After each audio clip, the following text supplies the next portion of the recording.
Hello friends, आप सब कैसे हैं। उम्मीद करते हैं कि आप लोग सब ठीक ठाक होंगे और कोविड-19 से बचने के लिए अपनी सुरक्षा घर पर रहकर कीजिए।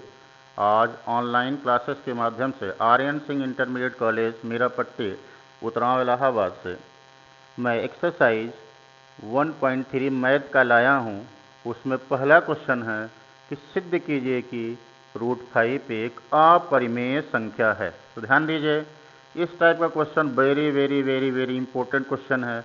आपको ऐसे क्वेश्चन अगली बार 2018 में भी क्वेश्चन आया कि सिद्ध कीजिए कि √2 अपरिमेय संख्या है, और 19 में भी क्वेश्चन आ चुका है कि सिद्ध कीजिए कि √3 या √5 एक अपरिमेय संख्या है। तो इस तरह का क्वेश्चन में आप अपने कंसेप्ट को क्लियर कीजिएगा, क्वेश्चन में कहीं भी गड़बड़ी नहीं होगी। उम्मीद करता हूं कि मैं आज आपको ऐसा पढ़ाऊंगा, कभी भी दोबारा एग्जाम में कभी भी किसी इस टाइप का क्वेश्चन आएगा तो आप बोलेंगे इतना आसान सा क्वेश्चन कैसे आ गया। देखिए क्या काम करना है कि आप फर्स्ट ऑफ ऑल कंपेयर कीजिए कि हमको प्रूव करना है कि √5 एक अपरिमेय संख्या है, लेकिन हम मान लेते हैं, पहले कंपेयर करते हैं या एज्यूम कर लेते हैं कि मान लेते हैं कि ये हमारी एक परिमेय संख्या है। सॉल्यूशन इसका देखिए, माना √5 एक परिमेय संख्या है, एक परिमेय संख्या है, जबकि ऐसा है नहीं, हमने माना है कि यह √5 एक परिमेय संख्या है, लेकिन है क्या एक अपरिमेय। ऐसा क्वेश्चन जब भी मिलेगा तो सबसे पहले आप यही काम करेंगे। और आप जानते हैं अगर ये परिमेय संख्या है तो परिमेय संख्या का जो ट्रांसफॉर्मेशन या रूपांतरण होता है वो किसमें हम करते हैं, p/q में। जस्ट लाइक अगर यह परिमेय संख्या है तो इसका जो फॉर्म होना चाहिए p/q का रूप होना चाहिए। √5 परिमेय संख्या है ही, तो p/q इज इक्वल टू हम लिखेंगे √5।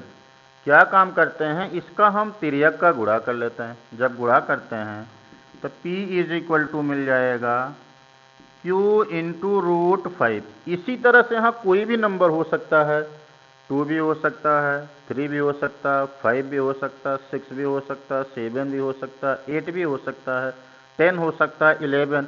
वर्किंग प्रोसेस आपका इसी तरह से होगा और ऐसे ही करना है आपको। दोनों पक्षों का वर्ग करने पर स्क्वेयरिंग बोथ साइड, दोनों पक्षों का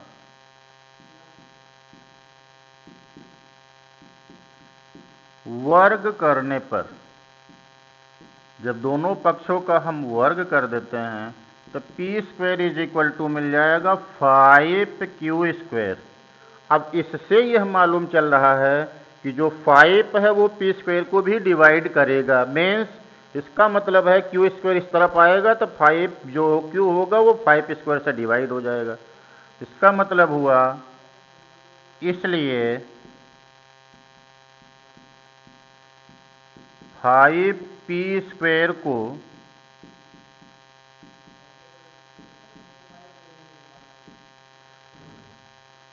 विभाजित करता है, अतः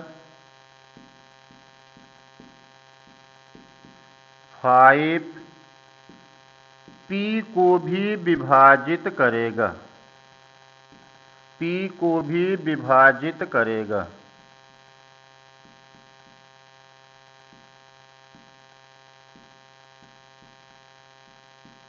ध्यान दीजिए, अभी हमने ये चेक किया कि जो 5 अगर वो p² को विभाजित करता है तो 5p को भी विभाजित करेगा। अब इसी तरह से अब मान लेते हैं पुनः माना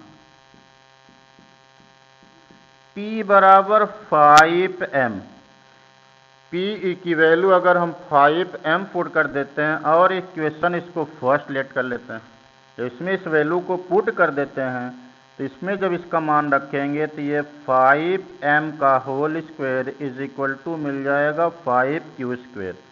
चलिए 5×5 25m² इज इक्वल टू मिल जाएगा 5q²।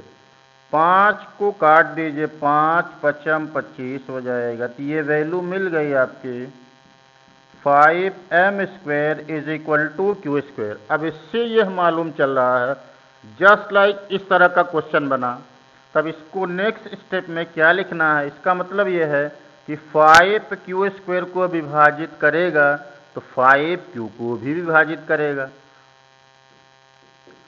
5Q² को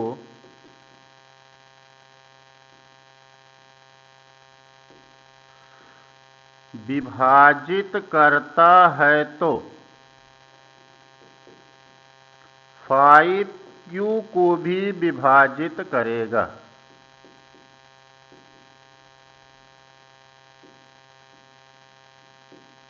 अब ध्यान देने की बात यह है कि जो हमने माना है कि P एवं P/Q जो है वो √5 है, एक परिमेय संख्या के रूप में हमने माना है, जबकि ये संख्या है हमारी अपरिमेय। तो इससे यह मालूम चल रहा है कि P और Q का एक उभयनिष्ठ गुणनखंड जो है वो 5 मिला। इससे यह मालूम चल रहा है कि अतः P और Q का उभयनिष्ठ गुणनखंड उभयनिष्ठ गुणनखंड 5 है, जबकि इसका विरोधाभास यह प्रकट होता है कि P और Q का एक को छोड़कर इसका कोई भी उभयनिष्ठ गुणनखंड संभव नहीं है। इसको हम ऐसा लिखेंगे, विरोधाभास के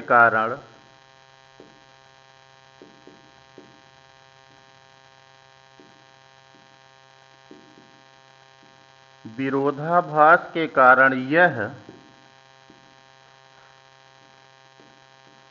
पता चलता है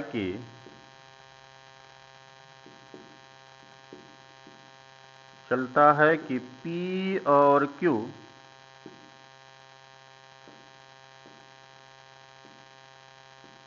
का उभयनिष्ठ गुणनखंड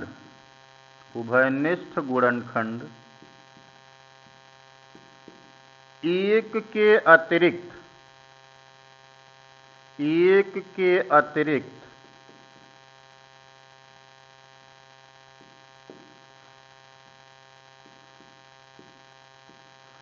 संभव नहीं है।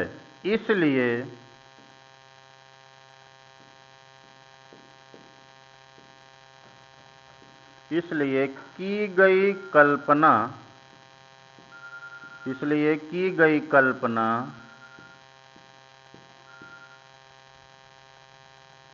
गलत है।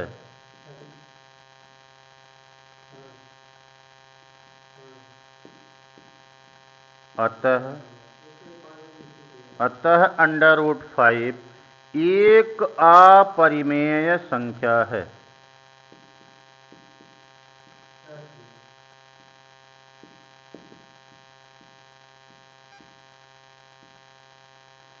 अब इस तरह का कोई भी क्वेश्चन आएगा तो आपको यही ध्यान देना है कि सबसे पहले यह मानकर आप चलिएगा, कोई भी जो संख्या दी जाएगी वो अपरिमेय रहेगी, लेकिन आप ये ध्यान रखिएगा उसको मान के चलिएगा कि हमको ये रिप्रेजेंट करना है कि फर्स्ट ऑफ ऑल वो परिमेय संख्या है।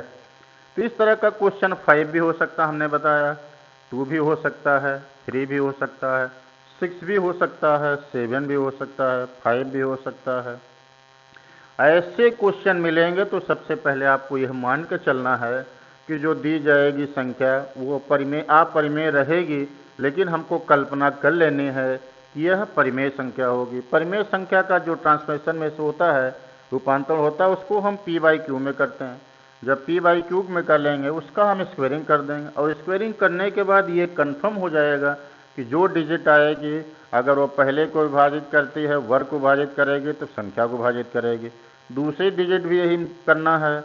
लास्ट में यह ध्यान दीजिएगा कि जो नंबर हमारा है कि P और जो भी नंबर हम मानेंगे, जो संख्या रहेगी उसका एक उभयनिष्ठ गुणनखंड वो जरूर मिलेगा, लेकिन कल्पना के अनुसार P और Q या A और B जो भी आप नंबर मानेंगे, वह 1 के अतिरिक्त उसका कोई भी गुणनखंड संभव नहीं हो सकता है।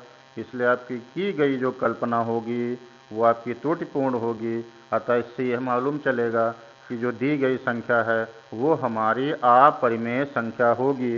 यही आपको प्रूव करना है क्वेश्चन में, जो हमने प्रूव किया। इस तरह के क्वेश्चन एक्सरसाइज में और भी हैं। क्वेश्चन को आप कीजिएगा। किसी